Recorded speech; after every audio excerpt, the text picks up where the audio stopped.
This simple trick completely transforms zucchini, turning it from plain and watery into something rich, creamy, and full of umami.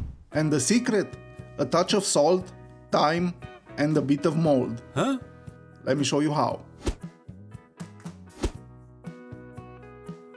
The best zucchini for this recipe is a young one. You can check by pressing your fingernail into the skin. If it punctures easily, it's perfect. Using a sharp knife, cut it into slices, no thicker than 5 mm, about 1/5 of an inch. Lay them on your work surface and season with plenty of salt on both sides. Optionally, add some Shio koji. It brings out natural sweetness and umami.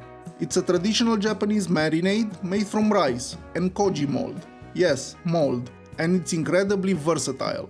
I've made a full video on how to prepare it. You'll find the link in the description. Now place the seasoned slices in a container and give them a good shake to spread the salt evenly. To make them creamy and sweet, chill them in the fridge for at least 8 hours, or even a couple of days if you want to prep ahead. When you're ready to cook, heat some oil in a pan, then prepare some flour and make an egg wash with a pinch of salt. Dip each slice in flour, then in the egg wash, and fry over medium heat until golden brown on both sides.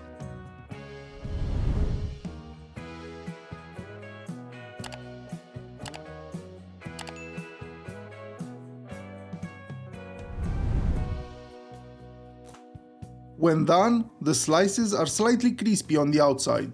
You can enjoy them like this if you prefer a light crunch. But once you rest them on paper towels to drain the excess oil, they'll soften and turn tender and creamy inside. That's exactly how they're meant to be. Soft, sweet, and full of flavor. Serve with fresh tomatoes as a snack, or on a slice of bread, fresh or toasted, as a full meal.